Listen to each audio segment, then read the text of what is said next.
하나님 말씀은 고린도전서 13장 1절부터 3절까지 먼저 읽겠습니다. 내가 사람들의 방언들로 말하고 천사들의 것들로 말할지라도 사랑이 없으면 소리나는 구리와 울리는 꽹과리가 되고, 내가 예언이 있어 모든 비밀들과 모든 지식을 알고 또 산을 옮길 만한 모든 믿음이 있을지라도 사랑이 없으면 내가 아무것도 아니요, 내가 내게 있는 모든 것으로 구제하고 또 내 몸을 불사르게 내줄지라도 사랑이 없으면 내게 아무 유익이 없느니라.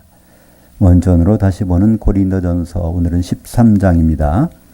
13장 13절까지 말씀을 가지고 세상에 없는 아가페 사랑 15가지의 맛이란 제목으로 말씀을 나누겠습니다. 고린도전서는 이 교회 생활에 필요한 여러 가지 의문점들을 일일이 다 이렇게 풀어서 설명해 주는 성경 중에 하나입니다.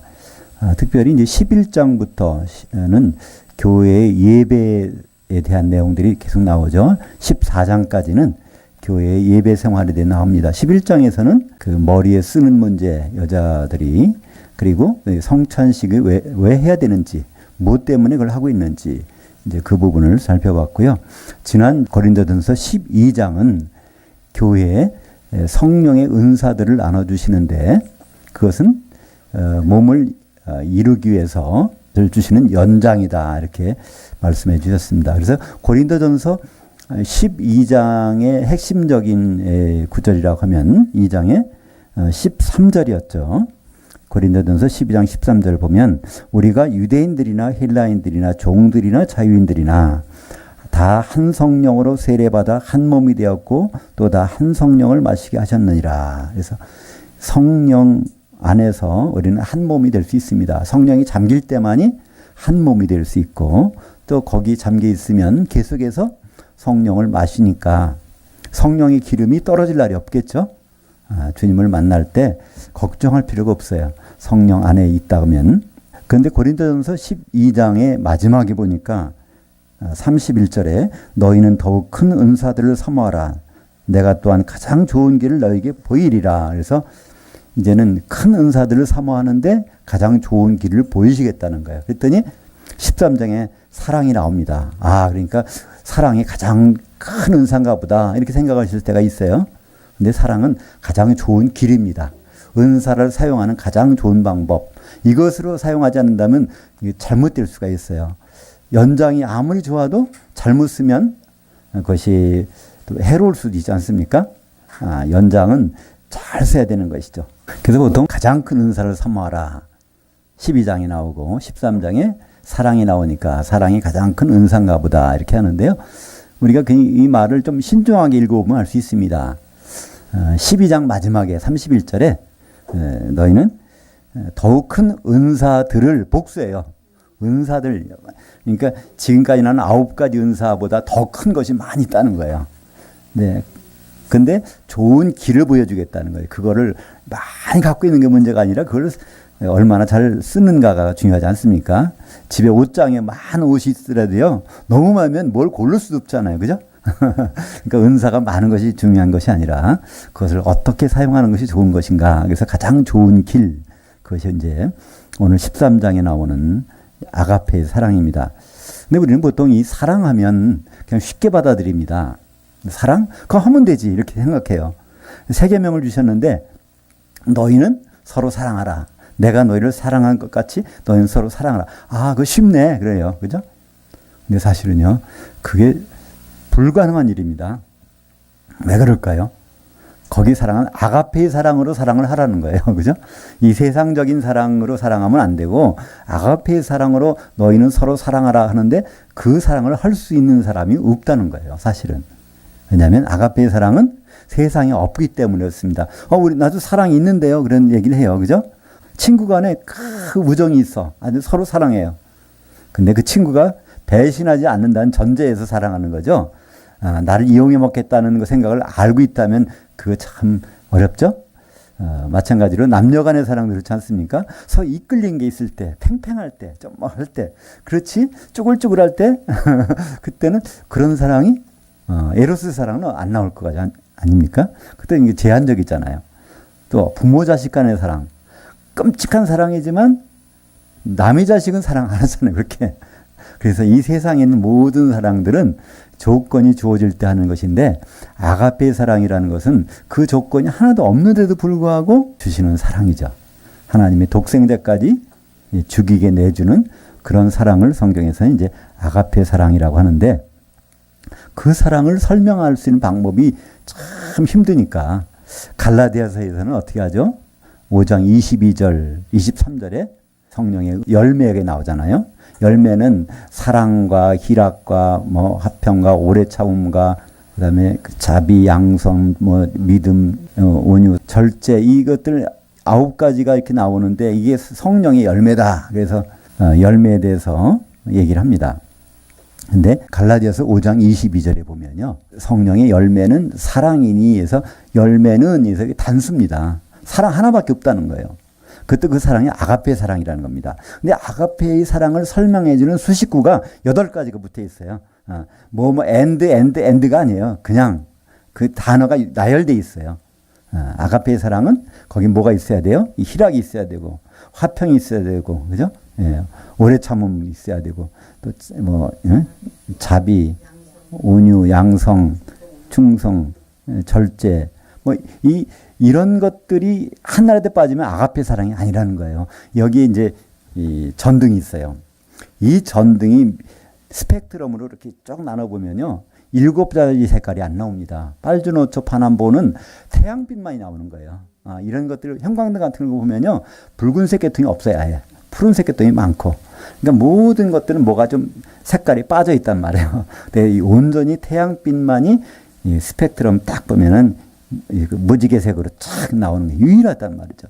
그러니까 이 세상에 있는 많은 사랑이 있지만 아가페 사랑하고 비슷한 부분이 있지만 없는 부분이 너무나 많단 말이에요. 그래서 거기서 8가지로 아가페 사랑을 설명하고 있는데 고린도전서에서는요. 그거를 15가지로 좀 더 풍성하게 설명을 하고 있습니다. 근데 이제 그 설명에 들어가기 전에 우리가 지금 읽은 1절부터 3절까지를 보면 1절에 내가 사람들의 방언들로 말하고 천사들의 것들로 말할지라도 이거 보면요.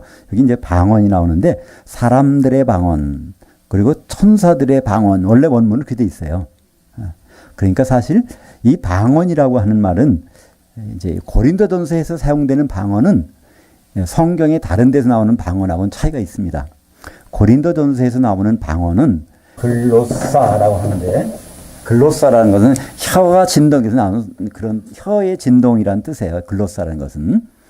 그래서 모든 우리가 언어는 혀가 진동해 나오잖아요. 혀가 잘못된 사람들은 말을 할 수 없잖아요. 그래서 이 혀가 진동해 나오게 되는데 이 고린도전서에 나오는 방언은 14장 2절에 보면 방언으로 말하는 자는 사람들에게 하지 아니하고 하나님께 하나니 이는 알아듣는 자가 없고 영으로 비밀들을 말함이라. 그래서 고린도전서에 나오는 이 방언은 사람이 알아들으면 이건 아니에요. 저 사람이 성령 받아서 막 러시아 말도 한데 아프리카 무슨 말도 한데 이건 방언 아니란 말이에요. 그죠? 성령의 어떤 은사를 통해서 그런 언어를 할 수 있지만 그건 방언, 고린도전서에 나오는 것은 사람이 알아들을 수 있다면 이건 방언이 아닌 거예요. 그러니까 다시 말해서 천사가 그 순간에 그 사람이 혀를 움직이게 해서 말하는 것이라는 거예요. 고린도전서에 나오는 방언은 그렇습니다. 물론 이제 요한계시록에도 똑같이 글로사를 방언이라고 하면서 설명이 나온 게 있어요. 그때는 각 나라 말들을 설명하고 있어요. 이 글로사라고 하는 것은 각 나라의 말도 되지만 이 혀가 진동해서 나오는 특별한 소리도 된단 말이에요. 근데 고린도전서에서 나오는 방언은 이거는 각 나라의 말이 아니라 혀가 진동해 성령에 충만할 때 어떤 그 천사들이 혀를 사로잡아서 진동시키는 그 소리란 말이죠.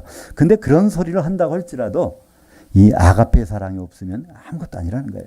2절에 보니까 또 예언이 있어서 그것을 가지고 많은 지식과 비밀들을 얘기해놔도 그것도 사랑이 없으면 아무것도 아니고 믿음이 없으면 아무것도 아니고 결국 여러 가지 은사를 아무리 사용한다 할지라도 아가페의 사랑이 없다면 그것은 아무 유익이 없다는 것입니다. 요한복음 13장 34절에 예수님은 세 계명을 너희에게 주노니 너희는 서로 사랑하라. 내가 너희를 사랑한 것 같이 너희도 서로 사랑하라. 이건 언제 주셨죠? 십자가 달리시기 바로 몇 시간 전이에요. 그러니까 십자가 달리는 순간에 그분은 뭘 해결하시겠다는 거예요. 바로 십계명 중에 하나님을 사랑하는 거, 인간은 그걸 사랑할 수 없어요. 그러니까 예수님이 그걸 해결할 테니까 이제는 바로 너희가 내 안에서, 너희라는 건 제자들 가리키는 거예요. 그죠? 예수님 안에 들어온 사람들이 서로 사랑하는 것. 이것이 바로 세계명이고, 그걸 통해서 십계명을 우리 완성할 수 있는 유일한 방법은 바로 세계명을 우리가 지킬 때 가능합니다.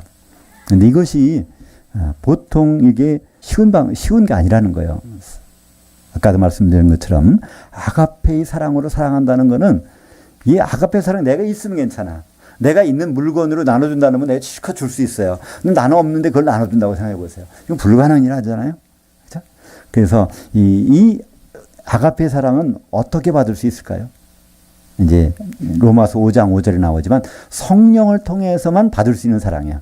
통로가 수돗물을 받으려면 수도꼭지 가서 틀어야 되잖아요. 그러니까 아가페의 사랑이 나오는 통로는 성령밖에 없다는 거예요. 다른 데는 없는 거예요. 아무 데도. 그래서 사실은 베드로가 그러잖아요. 예수님은 이제 부활한 다음에 시몬 베드로를 예수님 만났어요. 내가 나를 사랑하느냐? 그때 질문은 내가 나를 아가페의 사랑으로 사랑하느냐? 이렇게 물었어요. 그때 베드로는 15장에 나는 주님을 필레오의 사랑으로밖에 사랑을 못합니다. 근데 두 번째 질문도 마찬가지. 내가 아가페 사랑으로 사랑하니? 아니요. 전 필레오의 사랑밖에는 사랑 못합니다. 세 번째, 그래?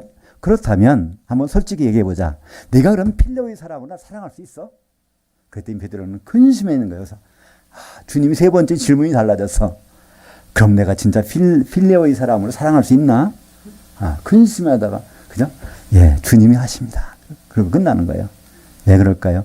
그때는 아직 성령이 임하지 않았어요. 베드로에게. 오순절날 성령이 임하니까 그때는 당당하게, 예, 이제는 성령을 주셨으니 나는 아가페의 사랑은 끝까지 사랑할 겁니다. 이렇게 말할 텐데 성령 주시기 전에는 그는 그렇게 얘기를 못 한다는 거죠. 그러니까 그만큼 이 세계명 서로 사랑하라는 말은요, 이건 거의 불가능한 거예요. 성령이 아니고서는 불가능한 사랑이 바로 서로 사랑하라는 세계명입니다. 요한계시록 2장 4절에도 보면요, 에베소 교회 바로 책망할 것이 하나 있는데, 에베소 교회는 칭찬을 많이 받았어요. 특히 그들은 거짓 사도가 오면 물리쳐버렸어. 당시 이 교리가 성경 틀리는데 물리쳐버렸어요. 그 정도로 성경이 능한 교회인데 하나가 없어. 빠져버렸어. 우리말 번역은 처음 사랑이라고 번역하니까 첫사랑이라고 하는 거예요. 나 예수 믿을 때 이렇게 하나님을 사랑했는데 이 첫사랑을 회복해야지, 이렇게 하는데요. 그건 첫사랑이란 단어가 아닙니다. 첫사랑이라고 하면 영어로 하면 first love예요. 그죠? The first love가 첫사랑이에요. 근데 이 사랑이 제일이라는 말은요, 그는 the love, the first. You love the first. love가 제일이라는 거예요. 요한계시록은 2장 4절은 love the first. 사랑이 제일인데 아가페 사랑이 네 교회는 없잖아. 그 뜻이에요. 그래서 다른 거 다 있다고 하더라도 구제, 봉사, 믿음, 기도 뭐 그런 거 많이 써봐야 거기에 아가페 사랑이 없어? 이거 다 헛것이라는, 촛대 옮기겠다는 거예요. 촛대 교회 아예 없애버리겠다는 거죠. 그죠? 그래서 이 아가페 사랑이라는 거는 교회에서 없다면 그건 성령이 없는 교회고요. 그러면 하나님과 관계없는 교회입니다. 인간들의 친복 단체죠. 이 성령을 받는 방법, 성령이 어떻게 오실까? 그럼 그 성령이, 그러니까 이 성령이 얼마나 중요하면, 너희는 서로 사랑하라고 한 다음에 예수님은 뭐라고 그랬어요? 성령 받을 때까지는 꼼짝하지 마라 그랬어요. 그죠? 급하니까 빨리 가서 전해, 그러지 않았어요. 바로 성령 내릴 때까지는 가만히 여기 있어라. 그래서 예루살렘에 그들이 머무니까 오순절날 성령이 임하게 됩니다. 로마서 5장 5절, 우리에게 주신 성령으로 말미암아 하나님의 사랑이 우리 마음들에 부은 바 됨이니. 그래서 성령으로 말미암아 하나님의 사랑, 아가페 사랑은 우리에게 도착할 수 있다는, 그 통로 아니고서는 다른 통로는 없습니다. 아가페 사랑은요. 그러니까 우리가 그러니까 성령을 무시하거나 성령을 모른다면 아가페 사랑을 모르는 겁니다. 알 수가 없는 거예요. 그 통로가 아닌데 어디서 그것을 맛볼 수 있겠습니까? 로마서 15장 30절에도요. 형제들아 내가 우리 주 예수 그리스도와 성령의 사랑으로 말미암아 너희를 권하노니. 그러니까 이 다른 세상 사랑이 아니라는 거예요. 성령을 통해서 주시는 아가페 사랑으로 바로 이 로마, 그때 로마서를 쓸 때는 바울은 로마 가지도 않았어요. 그 사람은 누군지 몰라요. 그러나 바로 형제로 그들 형제라고 부르잖아요. 왜냐하면 성령으로 통해서 주신 아가페 사랑 때문에 그들에게 이렇게 말할 수 있다는 거예요. 에베소서 4장 3절 평안에 매는 줄로 성령에 하나 되게 하신 것을 힘써 지키라. 우리는 사랑으로 하나가 되는 건데 사랑은 바로 성령을 통해서 나오는 것이기 때문에 성령이 아니고서는 하나 될 수가 없습니다. 성령의 기름으로 우리가 가루가 돼서 반죽이 되는 것처럼 에베소서 4장 16절 보면 그래서 우리가 온 몸이 하나가 되는 유일한 방법은 바로 사랑 안에서 스스로 세워진다는 겁니다. 우리는 교회가 세워지는 것은 사랑으로 세워지는 건데 이 사랑도 어떤 사랑이에요? 결국은 아가페 사랑이에요. 우리는 보통 우리말 성경이나 영어 성경에 영어 성경은 러브로 돼 있잖아요. 우리말은 그냥 사랑으로 돼 있는데 그래서 우리는 오해가 많아요. 우리가 사랑이 있는데 사랑하고 있었는데 성경 알기 전에도 우리는 사랑했는데 이렇게 생각하니까 그럼 그 사랑으로 하나님도 사랑하고 우리 이웃도 사랑해야지? 그건 아니라니까요. 성령을 통해서 받은 사랑 이외에는 하나님은 인정 안 하시겠다는 거예요. 그래서 그 사랑으로 교회는 한 몸이 될 수 있다는 것입니다. 그래서 이 사랑이 어떤 사랑인지를 우리에게 설명해 주는데 요새 이제 과일들이 많이 나오잖아요. 과일이. 그럼 사과를 보면 사과가 어때요? 시기도 하고 달콤하기도 하고 새콤하기도 하고 사과 종류마다 다르지만 맛이 아주 다양하잖아요. 마찬가지예요. 이 아가페 사랑이라는 것도 세상에서 맛보지 못한 사랑, 그걸 딱 맛을 보여주는 그것이 이제 15가지가 나옵니다. 고린도전서에는 15가지 설명해 주는데 여기 보면 이런 것 저런 것 그것이 긍정적인 것 그러니까 적극적인 것이 7개 나오나요? 소극적인 것 무엇이 아닌 것은 7개가 나옵니다. 그래서 7개 8개 합하면 15개죠. 그래서 오래 참고 온유하며 시기하지 아니하며 자랑하지 아니하며 교만하지 아니하며 무례히 행하지 아니하며 자기의 유익을 구하지 아니하며 성내지 아니하며 악한 것을 생각하지 아니하며 불의를 기뻐하지 아니하며 진리와 함께 기뻐하고 모든 것을 덮어주며 모든 것을 믿으며 모든 것을 바라며 모든 것을 견디느니라. 그래서 15가지 나오는데 거기에 12번째 7절에 나오는 것은 모든 것을 참으며 우리말 성경 번역되어 있어요. 번역이 잘못된 겁니다. 그 참는다는 건 먼저 나왔잖아요. 참는데 또 참는다? 이 두 가지 겹치잖아요. 그건 덮어준다는 얘기입니다. 이 아가페 사랑은요. 실수를 해도 잘못을 해도 그걸 덮어주는 거예요. 그러니까 하나님 우리를 덮어주시는 사랑이 바로 아가페 사랑이기 때문에 덮어주는 거지. 우리가 하나님이 우리를 용서해 줬다고 해서 죄가 없어집니까? 그냥 덮어주시는, 덮어서 안 보이게 하는 것 뿐이잖아요. 그 출애굽 사건이 나올 때, 그죠?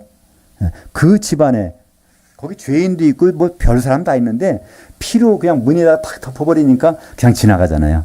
노아의 방주 속에 있는 그 사람이, 물론 노아는 좀 의인일지 모르지만은, 노아의 아들들, 또 노아의 며느리들은 신앙이 어떤지 몰라요. 그러나 노아 방주 속에 들어가니까 거기에 딱 아주 해결되잖아요. 그죠? 그거 좀 덮어주는 그 사랑. 그래서 이 15가지가 아가페 사랑의 모습이라고 볼 수 있죠. 갈라디아서에서는 그것을 어떻게 했죠? 5장 22절에 23절까지 있는데요. 오직 성령의 열매는 사랑이니 단수로 되어 있습니다. 근데 그것은 희락, 화평, 오래 참음, 자비, 양성, 충성이라고 되어 있는 충성이 아니라 믿음입니다. 온유, 절제 이와 같은 것을 금지할 법이 없느니라. 열매니까 그것이 드러난다는 거예요. 그죠? 이것들은 은사는 연장이니까 은사는 끝까지 안 가요. 중간에 다 필요 없어요. 다 해놓으면 필요가 없다면 밭을 매는데 뭐 삽도 있고 쇠스랑도 있고 호미도 다 있어요. 그 작업 끝나면 그건 버리는 거예요. 나중에 여기서 열매 나오는 것만 기다리면 열매를 따먹을 수 있잖아요. 그래서 은사는 연장이고 이 열매는 이것은 나중에 결과물로 나오는 것입니다. 그 연장을 제대로 사용하면 결과물이 풍성히 나타날 것이고 그거를 잘못 사용하면 결과가 없겠죠. 그래서 그 결과물은 아가페 사랑. 그러니까 아가페 사랑이 풍성하다면 은사를 잘 사용했구나. 그것을 알 수 있겠죠.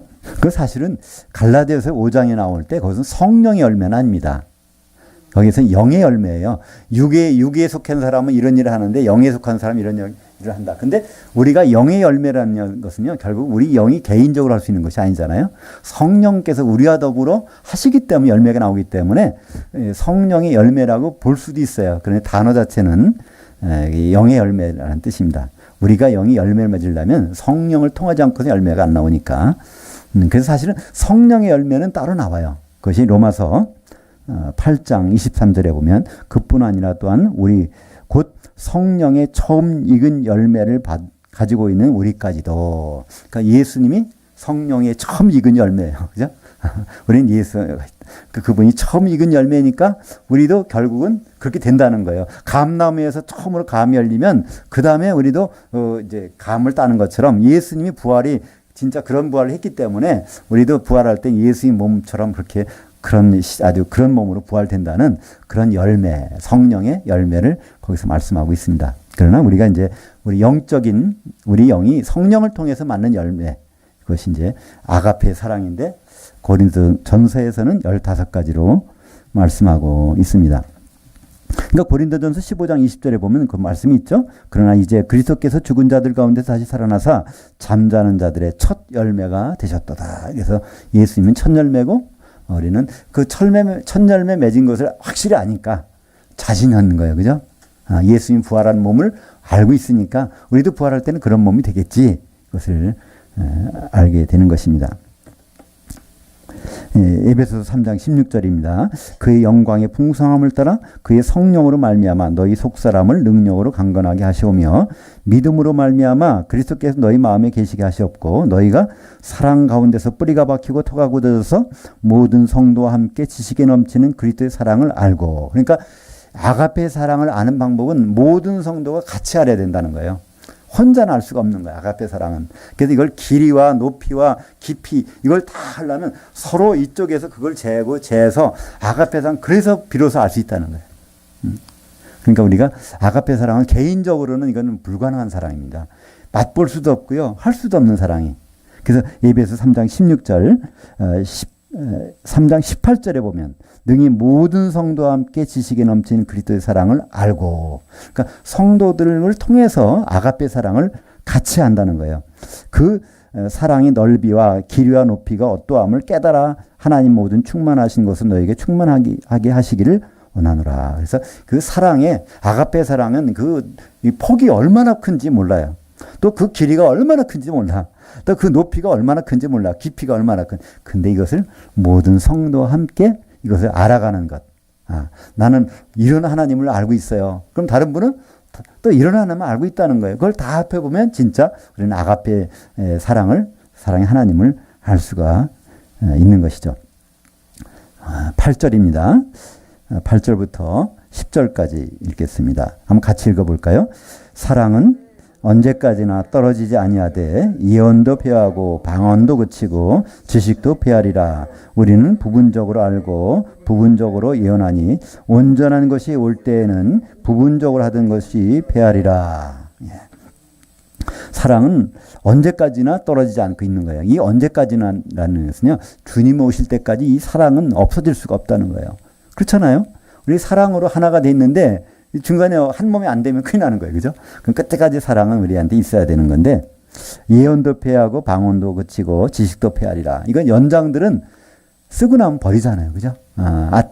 봄에 씨 뿌릴 때, 파종할 때 필요한 연장이 있어요. 여름에 이제 풀을 베일 때, 가을에 추수할 때 쓴 연장들은 다 있어. 그것들은 시간이 지나면 더 이상은 필요가 없습니다.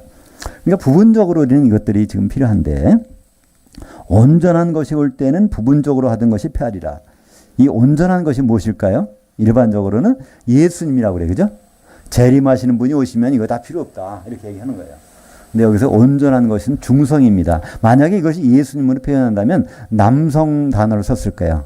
예수님이, 주님은 항상 남성이시니까 남성으로 썼을 텐데 여기 중성으로 돼 있고요. 그 앞에 말들이 부분적으로 예언한다는 거예요. 근데 우리는 부분적으로 예언한 거, 온전한 예언이 오면 이거 필요 없다는 거예요. 예언이라는 건 하나님의 속마음이 드러나는 것입니다. 그것이 완전히 드러나면 더 이상은 부분적으로 했던 것이 필요 없다는 거예요. 온전한 예언이 뭘까요? 온전한 예언은 사실 사도들이 예언자들입니다. 에베소서 2장 20절에 보면 너희는 사도들 곧 선지자들의 터위에 기초석에 세우심을 입은 자들이라. 선지자가 예언자라는 단어가 똑같은 단어예요. 그죠? 우리말은 선지자하고 예언자가 달라요. 선지자, 예언자. 근데 선지자나 예언자는 똑같이 프로페테스. 이 프로라는 건 바깥으로, 페테스는 사진 찍는 사람. 사진 찍어서 바깥으로 보여주는 사람이 프로페테스인데, 어떤 때는 예언자, 어떤 때는 선지자가 번역됐지만, 그렇기 때문에 사도들은 선지자인데 사도들은 예언하는 사람이에요.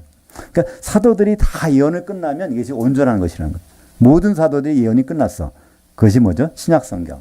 특별히 신약성경이 요한계시록이 완성되면 이제는 온전한 것이 왔으니까 더 덧붙일 필요가 없다는 거예요. 그러니까 요한계시록이 나온 다음부터는요, 거기에 가감이 안 돼요.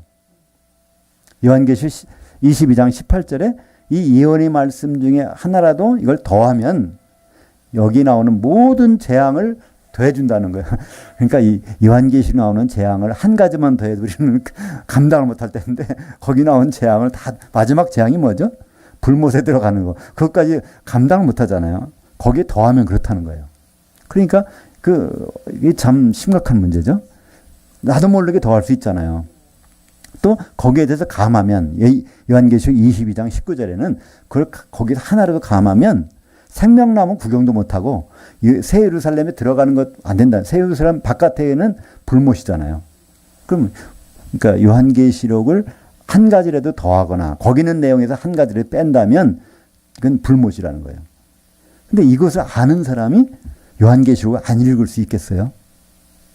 알지도 모르려고. 그러니까 요한계시록 읽으면 내가 뭘 더하고 있다, 뭘 빼고 있다니까 조심하지. 근데 그걸 아예 모르면요, 자기도 모르는 사이에 이미 많이 더해놨어요. 그죠? 이미 많이 빼놨어. 아, 죽으면 천국에 간대. 요한계시록은 그 얘기 없잖아요. 요한계시록 보세요. 천국이란 단어가 하나나 있나? 없단 말이에요. 그죠? 오히려 요한계시록은 뭐라고 돼 있어요? 예수님 오시겠다는 거야. 나 좀 만나자 그러는 거예요. 예수님. 내가 곧 가리라, 오리라. 근데 우리가 보는 건 예수님 만나러 간다는 거예요. 먼저 죽은 사람 먼저 만난다는 거예요. 우리도 나 뒤따라서 그분 가서 인사하고 만나야지. 이렇게 얘기한단 말이죠. 그것은 요한계시록을 안 봤기 때문에 거기다 플러스하는 거예요. 그죠? 그리고 요한계시록 나오는 내용, 불못에 나중에 바다에서 나오고 운배에서 나오고 사망에서 나와서 그 심판을 받고 들어가는 거, 그 얘기를 안 해보세요. 이건 감하는 거예요. 그죠? 따기도 모르게 감해, 그것을. 그러면 생명나무는 구경도 못하니까 불못에 떨어지는 거잖아요. 그것을 우리는 그냥 지나가는 성경 구절, 두 구절로만 생각하는 것이 아니라 이거는 이제 엄청나게 우리가 책임을 느낄 수 있는 구절이잖아요. 그래서 온전한 것이 올 때는 부분적으로 하는 것이 필요하죠. 온전한 것은 지금 여러 가지 예언하고 방언하고 이것들은 하나님 뜻을 알려주는 거잖아요. 그죠? 계속 알려주는데 고린도 교회만 해도 그때는 성경책이 없었어요. 그래서 가끔씩 하나님이 이 사람을 통해서 저 사람을 통해서 얘기해 준단 말이에요. 사도들이 또 항상 상주하는 것이 아니니까. 그래서 부분적으로 성령 감동받은 사람들 하나님 뜻을 계속 사진 찍어서 쭉 지내려 놓는단 말이죠. 그죠? 어떤 집 가면 그렇죠. 사진 찍어가지고 벽에다 쫙 붙여놓는 거 있어. 그죠? 그거 보면서. 근데 아예 그 사람이 와버렸어. 그러면 사진 필요 없잖아요. 그것처럼. 그죠? 근데 이것은 완전히 성경이 완성돼서 이걸 두루마리 책을 줬는 거예요. 그죠? 여기서 가감하지 말라. 그 성경에는, 요한복음에는요, 그 성경을 아예 봉하지 말라 그랬어요. 다 보라는 거예요. 안 봤다는 사람들 책임 안, 그러니까 지금 못 봤는데요. 그러면 그 말을 할 수가 없어요. 왜 그럴까요? 다 열어놨는데 왜 안 봤지? 근데 이걸 다니엘서는 12장에 보면요. 거기는 봉해 놓으라고 돼 있어요. 다니엘서는. 그러니까 그건 우리 책임질 필요 없어요. 그러나 요한계시록은 다 열어놨는데 안 본 것은 안 본 사람 책임이잖아요. 요한계시록 22장 10절에 보면 이 예언의 말씀들을 봉하지 말아라. 이렇게 돼 있습니다. 한번 그 요한계시록 22장 18절과 19절을 한번 같이 읽어볼까요? 이제 동영상을 보시는 분들도 있으니까 같이 들으실 수 있도록. 22장 18절입니다. 내가 이 두루마리의 예언의 말씀을 듣는 모든 사람에게 증언하노니 만일 누구든지 이것들 외에 더하면 하나님이 이 두루마리에 기록된 재앙들을 그에게 더하실 것이요 만일 누구든지 이 두루마리 예언의 말씀에서 제하여 버리면 하나님이 이 두루마리에 기록된 생명나무와 및 거룩한 성의 참여함을 제하여 버리시리라. 이거 식은땀 나지 않아요? 그래서 바울은 얘기합니다. 11절 내가 어렸을 때는 말하는 것이 어린아이 같고 깨닫는 것이 어린아이 같다가 이제 장성한 사람이 되어서는 어린아이 일들을 버렸노라. 그러니까 이 어린아이 때는 그 수준에서 맞는 행동을 할 수 있어요. 그러나 장성한 사람이 어린아이를 계속한다면 이건 문제가 있는 거죠. 이 고린도 교회가 아직은 그래서 어린아이 교회이기 때문에 이렇게 그때만 해도 어느 정도 인정을 받을 수 있었겠죠. 고린도전서 전체적으로 흐름이 그렇습니다. 이거 영적인 수준 높은 사람들이 보라고 준 고린도전서가 아니에요.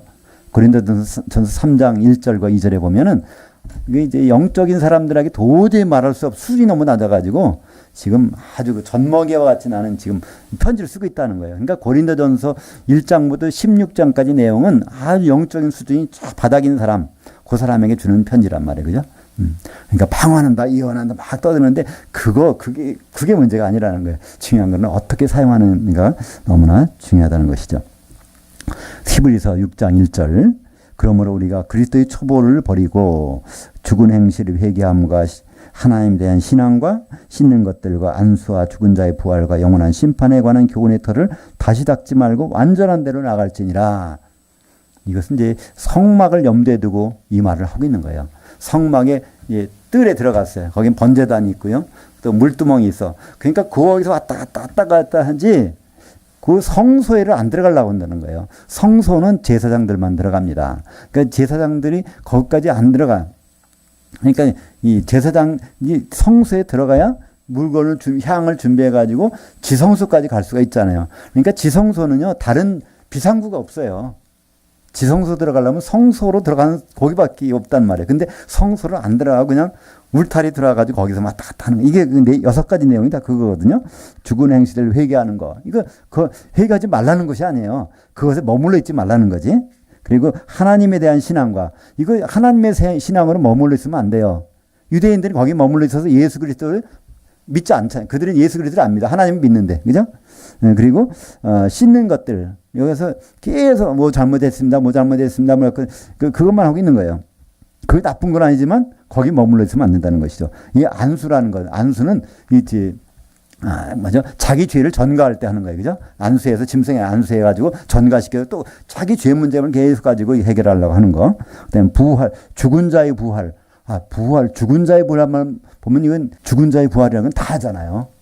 문제는 부활했을 때 어떤 심판을 받느냐. 그게 중요한 건데, 이제 죽은 자의 부활과 심판에 대한 교훈의 터, 영원한 심판. 이거는 불못 앞에 가지 않는 거, 그것만 바라고 있는 거죠. 그죠? 그거 어떻게 망갈 수 있을까? 그리스도의 심판이 중요한 건데, 그러니까 그리스도의 심판에 대한 것을 생각하지 않는 것. 이거 6가지만 가지고서 계속 신앙생활 하는 사람들, 이건 큰일 난다는 거죠. 앞으로 안 나가면. 12절입니다. 우리가 지금은 거울로 보는 것 같이 희미하나 그때는 얼굴과 얼굴 대하여 볼 것이요. 지금은 내가 부분적으로 하나 그때는 내가 남에게 알려진 것 같이 내가 온전히 알리라. 여기 이 거울을 본다. 우리가 지금 볼 때 거울을 보면 선명하게 보이죠. 너무 잘 보여서 탈이죠. 그죠? 네, 거울 보면 어떤 거울은 그냥 오목 거울은요. 이 속에는 그냥 뭐까지 다 보이는 게 있죠. 너무 잘 보여. 근데 이 고린도전서가 기록될 때만 해도요, 우리 유리 거울이 없었습니다. 그때는 청동 거울이에요. 그러니까 이게 이 청동 노쇠를 닦아가지고 이렇게 보는 거예요. 봐도 이게 아주 희미하단 말이에요. 그때는 연마 기술이 별로 없었으니까 이렇게 그러니까 뭐 예언 누구를 통해서 들어도 예언하는 사람이 막 예언해줘 하나님 뜻이라고. 또 이 말도 정말 들어도 이게 전부나 잘 하나님 뜻이 무엇일까? 잘 이해가 안 간단 말이에요. 그러나 온전한 것이 올 때는 신약 성경이 다 완성되고 요한계시록까지 딱 되면 주님이 오실 때까지 오신 날에 어떤 일이 벌어지고 그 다음에 백보자 심판 벌어지고 세루살렘까지 아주 선명하게 드러나잖아요. 거기서 선명하지 않은 것이 어디 있어요? 우리 요한계시록 보면 너무나 어렵다 그러죠?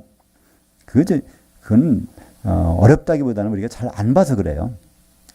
드라마도 여러 번 보면 내용이 확 들어오죠. 그죠? 어려운 게 아니라 잘 안 봐서 그래요. 그죠? 그래서 요한계시록은요, 이걸 해석하라는 말이 없어요. 요한계시록은 1장 3절에 이 예언의 말씀을 읽는 자와 그걸 이름 들을 거 아니야. 듣는 자들과 그걸 주목하는, 그런가? 주위에서 보는 자들이 복이 있다 그러지, 요한계시록을 제대로 해석하는 사람은 복이 있다. 이 말이 없어요.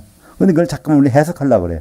그거는 잠깐 보여주는 걸 잠깐 보기만 하면 되는 것인데. 그래서 요한계시록은 어려운 게 아닙니다. 온전한 것이 오면 어려운 것이 아니에요. 제대로만 보면 잘 이게 더러운 것으로 볼 때하고 아주 깨끗한 거울로 볼 때하고 이게 우리가 내가 달라지는 것이 아니라 안 똑같아. 그죠? 근데 거울이 달라지면 완전히 내가 다른 사람처럼 보이잖아요. 그것처럼 요한계시록을 놓고 하나님에 대해서 하나님의 그 계획과 모든 일정을 보면 너무나 선명해요. 근데 요한계시록이 없다고 치고 한번 생각해 보세요. 얼마나 답답한가. 그죠? 지옥이나 불못이나 똑같은 것처럼 느껴지고, 그죠?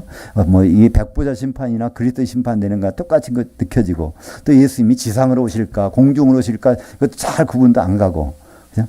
이게 너무나, 그리고 더구나, 창세기 나오는 뱀이 사탄이라는 걸 어떻게 알아요? 안 써 있어요. 창세기에 나오는 그 에덴 동산에 있던 그 뱀이 사탄 마귀라는 것은요, 요한계시록 19장 12장 9절까지 갈 때까지는 아무도 안 나타나요. 없어요. 거기서 처음으로 등장해요. 이 큰 용이 바로 옛날 그 뱀인데 그것이 사탄이라고도 하고 마귀라도 하는데 그때 가서 처음으로 나타난단 말이에요. 그러니까 요한계시록이 없다고 하면 창세기부터 미궁으로 빠지는 거예요. 에덴 동산에서 하와를 유혹하던 그 뱀의 실체가 무엇일까? 그게 사탄이 아니야? 귀신이야? 아니야? 또 다른 걸까요? 막 하다 그걸 끝나버려요. 근데 딱 이제 요한계시록 가보면 그 정체가 완전히 딱 드러나잖아요. 그리고 요한계시록이 없다면 남자가 부모를 떠나 그 아내와 앞에서 한 몸을 이룬다고 그러는데 그게 무슨 말일까? 근데 요한계시록 19장 이 7절 8절에 보면 어린 양 예수님과 그의 아내가 딱 준비되고 결혼식을 하는 거 나중에 나오잖아요. 그죠? 이게 보니까 이게 그 결혼 얘기구나. 우리 교회가 그분의 신부가 된다는 게 이건 거구나. 요한계시록이 없다면 우리 이해할 수가 없어요. 그러니까 요한계시록이 없다면 각자가 신부라고 얘기하는 거예요. 주님이 신랑이고 각자가 신부가 되는 거예요. 근데 요한계시록의 19장에 보면 한 신부가 세마포 한 벌을 입고 있는데 그 자세히 들여다보니까 성도들 의로운 행실들 성도들이 거기 다 모여서 있는 것이 모습이 나타난단 말이에요. 그죠? 그러니까 요한계시록이 없다면 우리는 너무나 막연하다는 거죠. 그래서 여기 나오는 온전한 것은 바로 성경이 완성된 것이고 마지막으로 주신 요한계시록 예언의 말씀을 말씀하고 있습니다. 근데 여기서 우리가 하나 중요하게 여겨봐야 될 문장이 있어요. 12절에 우리가 지금은 거울로 보는 것 같이 희미하나 그때에는 얼굴과 얼굴을 대하여 볼 것이요. 그래서 그러니까 이 성경이 완성된 다음에 그걸 보면 자세히 볼 수 있는데 그 다음에는 내가 부분적으로 아나. 지금은 내가 부분적으로 아나. 그때는 바로 내가 남에게 알려진 것 같이 내가 온전히 알리라. 이거 우리말 성경에는 번역은 주께서 나를 아신 것 같이. 이건 재림 때라고 생각했는데 그게 아니에요. 주라는 말이 여기 없습니다. 원래 원문에는요. 나를 잘 알려면 누가 알죠? 남이 알 수 있는 거예요. 그죠? 내가 나를 안다고 그러지만요. 나는 나를 잘 몰라요. 근데 남은 나를 잘 알 수 있어. 그렇잖아요. 내가 아무리 잘나도요, 이 뒤통수 잘 못 봐요. 근데 남이 봐주면, 여기 뭐가 묻었네? 이걸 잘 알 수 있어요. 바로 그 정도로, 이제 예언이 완성되면 확실히 알 수 있다는 건데, 12절에 보면, 시작은 우리라고 돼 있어요.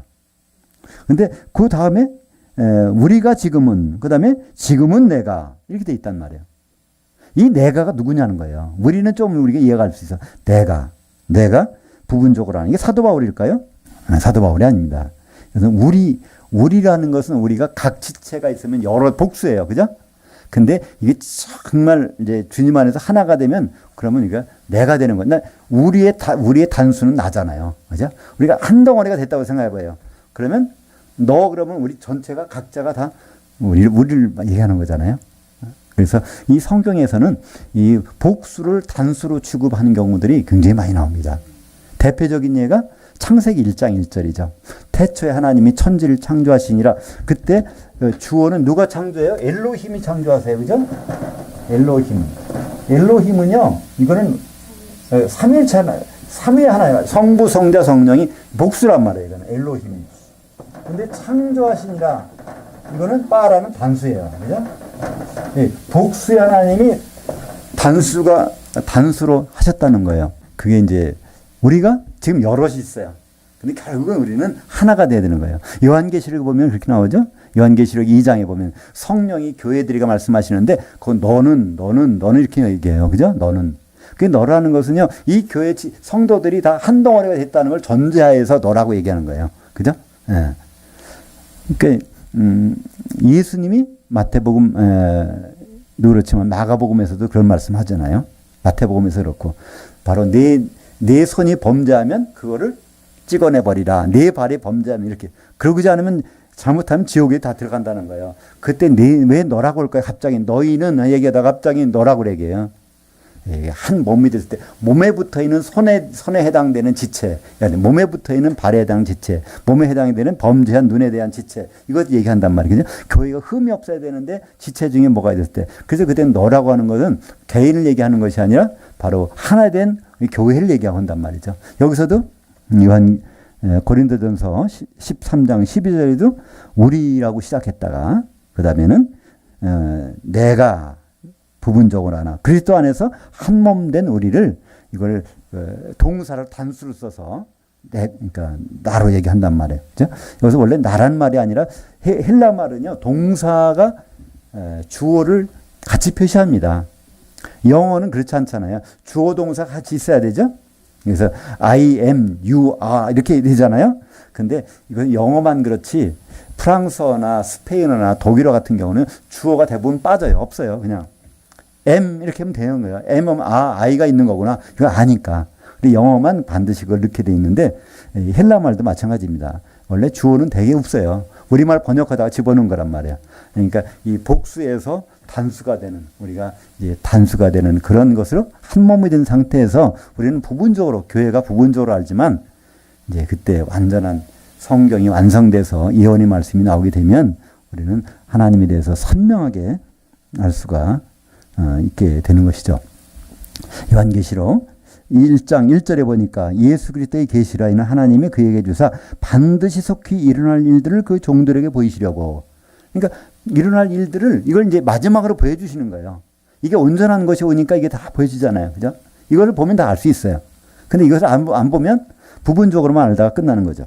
요한계시록 22장 10절에 내게 말하되 이 두루마리 예언의 말씀을 인봉하지 말라. 그래서 요한계시록은 하나님 일부러 이것을 펴놨어요.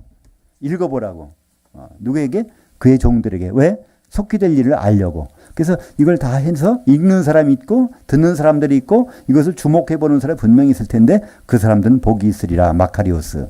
그래서 마카리오스라는 것은 주님과 직선의 거리, 완전히 가까운 거리, 주님과 대면에서 보는, 또 계속해서 그와 같이 있는 그 복이 마카리오스 복인데 그것은 요한계시록을 연구하는 필요가 없단 말이죠.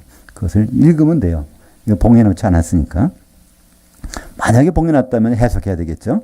13절입니다. 그런즉 믿음, 소망, 사랑 이 세 가지는 항상 있을 것인데 이 그런즉이라는 것은 이 온전한 것이 와서 예언도 패하고 방언도 패하고 지식도 패하고 하더라도 세 가지는 항상 남아있다는 거예요. 믿음, 소망, 사랑. 언제까지 남아있는 거죠? 주님 오실 때까지. 주님 오신다면 믿음도 필요 없어요. 그분이 있는데 그분 믿습니다. 주님이 오실 거 믿습니다. 할 필요 없잖아요. 그분이 이미 오셨는데 주님 오시길 바랍니다. 소망도 필요 없잖아요. 주님과 같이 동고동락하고 있는데 거기서 사랑합니다. 고백할 필요도 없어요. 이미 한 살림 차렸는데. 요한계시록 21장 22절에 보면 새 예루살렘 성에 들어가서 성전은 안 보이고 주님이 계시잖아요. 같이 한 살림 자리고 있는데 거기는 사랑합니다. 사랑할 필요도 없어요. 같이 이미 살고 있으니까. 그러니까 믿음, 소망, 사랑은 항상 있어요. 언제까지? 주님 오실 때까지. 예언이나 그런 건 다 없어져도 그건 항상 있는데 그 중에 제일은 사랑이라. 왜 사랑일까요? 바로 성령을 통해서 주시는 것이 아가페 사랑이니까 아가페 사랑이 내가 받고 있다 그러면요 성령 안에 있는 거예요. 아가페 사랑이 나오는 그 수도꼭지가 바로 성령이니까 그잖아요. 로마서 5장 5절에 있는 것처럼 성령을 통해서 부어주신 그 아가페 사랑이라고 그러니까 그래서 아가페 사랑은 너무나 중요합니다. 우리가 확인할 때 믿음, 소망 이것이 있다고 그래서 믿음, 소망만 있다고 그래서 성령이 항상 있느냐? 그렇지 않을 수도 있거든요. 그죠? 근데 아가페 사랑이 있다 그러면은 이거는 아가페 사랑은 성령을 통해서만 부어주시니까 이거는 그 사랑이 있는 순간에는 기름이 항상 내 준비되어 있다. 그것을 할 수 있잖아요. 그래서 우리는 주님 안에서 내가 아가페 사랑을 받고 있는가? 아가페 사랑을 내가 나눠주고 있는가?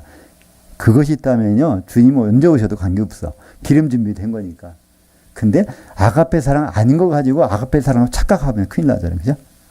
이 세상적인 에로스의 사랑이나 또는 필리아의 사랑이나 스토르게의 사랑이나 혈연관계, 남녀관계, 이 우정관계 그런 사랑으로 그걸 가지고 내가 사랑이 충만하니까 나는 하나님 인정하시겠지? 그거는 좀 곤란하죠.